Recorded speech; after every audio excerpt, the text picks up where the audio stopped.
안녕하십니까. 온수대통령 지광입니다. 여러분들도 올려주신 질문에 따라서 부처님 나라로 한 걸음 두 걸음 나가겠습니다. 큰 스님 안녕하세요. 저는 능인선원 불교대학을 공부 중인 학생입니다. 평소 불교에 관심이 있어 불자이신 지인분과 함께 공부를 하고 있지만 아직은 서투르고 궁금한 게 많습니다. 네, 점점 한 걸음 두 걸음 나가고 있는 거죠. 저도 마찬가지입니다. 졸업식 전에 수계법회가 있다고 하는데 수계가 무엇이며 연비, 법명은 무엇이며 어떻게 하는지 궁금하여 여쭙니다. 네, 여러분들 우리가 세상을 살면서도 유치원, 초등학교, 중학교, 대학교 이렇게 한 단계 나가잖아요. 그리고 이제 명백한 사실은 세상을 살면서 마음을 착하게 가져야 된다. 마음을 정직하게 가져야 된다. 그런 얘기를 부모님한테, 선생님들한테 많이 듣잖아요. 그러면 참으로 묘한 것이 마음을 착하게 했으면 내 마음이 편안하잖아요. 마음을 나쁘게 했으면 내 마음도 몸도 별로 평안하지 않습니다. 참 마음과 몸이 하나이거든요. 근데 이제 보살계라는 건 뭐냐면 보살의 정의를 부처님께서는 위대한 용기를 바탕으로, 위대한 용기와 신심을 바탕으로 해서 모든 유정중생들, 우리가 사홍서원에 나오죠. 중생을 다 건지우리다. 모든 유정중생들을 열반의 세계, 성불의 세계로 이끄는 영적인 어떤 존재를 보살이라고 부릅니다. 보살. 그래서 보통 개는 우리 신도들은, 일반 신도들은 보살계라는 걸 봤거든요. 스님들은 이제 삼위계, 삼인이계, 비구계, 비구니계 이렇게 또 다른 계가 있습니다. 비구들은 250개, 500개 이렇게 얘기하기도 합니다만 스님들은 아무래도 이제 지켜야 될 덕목들이 여러 가지가 되겠죠. 일반 신도들은 이른바 말하면 10중 48경계, 10중 대계라고 부르고 48가지의 이제 그것도 좀 더 그보다는 떨어지는 그런 가볍다고 할까요? 경계 48가지의 계를 또 지켜야 됩니다. 그런데 그 계라는 게 뭐냐 하면 지금 질문하신 대로 수계, 이른바 우리가 세상을 살다 보면 아무래도 초등학교, 중학교, 고등학교, 대학교 하면서 공부하는 게 좀 심화되잖아요. 그죠? 그러니까 일반 신도들하고 보통 신도들하고 이제 보살계를 받는다는 건 어떤 사홍서원처럼 원을 세우는 거잖아요. 내가 몸과 마음을 다해서 나의 마음을 잘 정화하고 가르고 닦아서 나 자신도 승화되고 내가 부처님 법을 공부한 것을 많은 사람들에게 뭔가 전달할 수 있고 전파할 수 있는 그런 승화된 존재로 나가겠습니다 하는 서원의 뜻이 담겨 있어요. 그래서 이제 이 계란 말은 뭐냐면 아무래도 마음이 맑으면 그런 얘기를 하지 않습니까? 마음이 이렇게 말에도 담기고 언젠가도 말씀했죠. 참 묘한 거예요.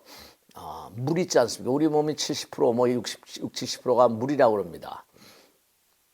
물은 뭐냐 하면 참 이게 희한한 게 조산한 건데요. 보통 물하고 그 다음에 뭔가 하니 바라만 봐도 보통 물은 그냥 가만 놔두고 아무도 바라보지 않았습니다.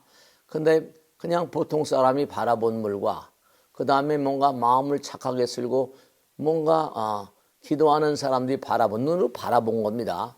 그 다음에 뭔가 범죄자들이나 혹은 사악한 마음을 가진 사람들, 그런 사람들이 바라본 물들을 4가지 종류로 해가지고 분자 구조를 조사했답니다. 물분자. 그랬더니 바라본 것만 가지고도 물분자가 아름다운 모양을 하고 그렇지 못한 모양을 갖더라는 겁니다. 그러니까 내가 보살계를 받고 정성스러운 마음으로 부처님께서 나에게 하명하신 계를 따라 살면요. 몸속에 있는 물분자, 분자 구조가 달라집니다, 여러분들. 그걸 아셔야 돼요. 그러니까 내가 바라만 봐도 바라보는 것, 사랑스러운 마음으로 바라보는 것과 말씀이죠. 그죠? 눈으로 봐도 살기 어린 눈으로 바라본다고 그럴까요? 그 바라만 봐도 그게 상대방에게 영향력을 행사한다는 겁니다. 여러분이 참 이게 조심하셔야 되는데 상대방에게도 도끼 눈을 뜨면 되지 않습니다. 남편에게 도끼 눈뜨지 마세요. 아내에게 도끼 눈뜨지 마시고 그러면 안 됩니다. 그러면 상대방의 몸에 타격을 가게 돼 있어요. 그와 마찬가지로 보살계를 받고 몸과 마음을 다해서 보살의 마음을 쓰게 되면요. 몸 안에 있는 모든 물질들이 부처님 나라의 어떤 물질로 그렇게 변해가는 겁니다. 그래서 보살계를 받는 건 굉장히 공덕주의 길입니다. 크나큰 의미를 갖습니다. 그래서 이제 우리가 이렇게 생각하시면 뭐 의미로울까 모르겠습니다. 세속에 사는 사람들은 주민등록번호가 있잖아요. 그죠? 이 보살계를 받으면은 부처님 나라였던 그런 주민등록번호다. 부처님 나라였던 그런 코드가 된다. 이렇게 말씀드릴 수 있을까요? 우리가 사는 그런 세계는 육신의 나라가 있고 법신의 나라가 있다고 그랬지 않습니까? 그러니까 내가 몸과 마음을 다해서 부처님 나라의 어떤 그런 계율을 따라서 정성스러운 마음으로 살아가겠습니다. 그런 의지의 표현이 바로 보살계 법회, 보살의 어떤 그런 수계를 받으면서 달라지는 겁니다. 그래서 부처님 말씀에 이제 보살계를 받을 때는 연비라는 걸 하거든요. 연비는 뭐냐면 스님들이 향으로 팔을 지지는 겁니다. 우리가 그런 얘기 많이 하지 않습니까? 백겁적집죄, 일념돈탕진, 여화분고초, 멸진무효. 이른바 아무리 많은 낯가리, 우리가 어렸을 때 보면 논판에 이제 그 탈곡을 하고 난 다음에 이렇게 낯가리가 쌓입니다. 요즘엔 시골을 가다 보면 하얀 비닐로 이렇게 싸놓은 거 있죠. 둥그렇게. 그게 이제 옛날에 낯가리인데 요즘엔 그게 많이 팔려나가잖아요. 그죠? 뭐 여러 가지 사료로도 팔려나가고 많이 쓰인다고 그럽니다. 거기다가 이렇게 뭔가니 불씨 하나를 던지면 훌을 너무너무 잘 타더라고요. 그죠? 그런 것처럼 우리가 연비 한순간에 내가 과거에 지은 모든 그런 그 죄와 업장들이 한순간에 다 타서 없어진다는 겁니다. 그럼 보살계를 받을 땐 꼭 연비를 하는데 연비 한순간에 과거에 내가 지은 모든 죄와 업장들이 다 사라져버린다, 타버린다 이런 의미를 담고 있습니다. 그래서 연비를 중요시하고 연비를 꼭 그렇게 뭔가 하게 돼 있습니다. 그죠? 그 다음에 이제 연비를 받으면서 이제 그 사람에게 보살계를 받은 다음에 뭐냐면 법명을 줍니다. 뭐 거사님들은 정도라거나 여러 가지 보살님 법명화라거나 이렇게 남자들은 2글자를 하기도 하고 여자 보살님들은 3글자로 해가지고 그래서 법명을 주는데 그 법명의 의미는 뭐냐? 그 의미는 그 법명 따라서 그 사람 일생 동안 아니 영원을 가는 어떤 수행자의 길을 정성스러운 마음으로 나아가라 하는 그런 의미가 담겨 있습니다.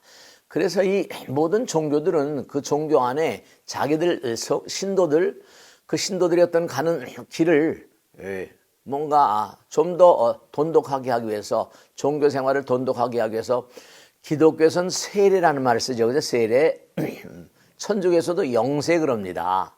그래서 뭐 영세 몇 년이라면 견진 그러는 것처럼 모든 종교들은 나름대로 자기들의 어떤 그런 종교의 어떤 계율을 그들에게 모세 10개 이런 거 있지 않습니까?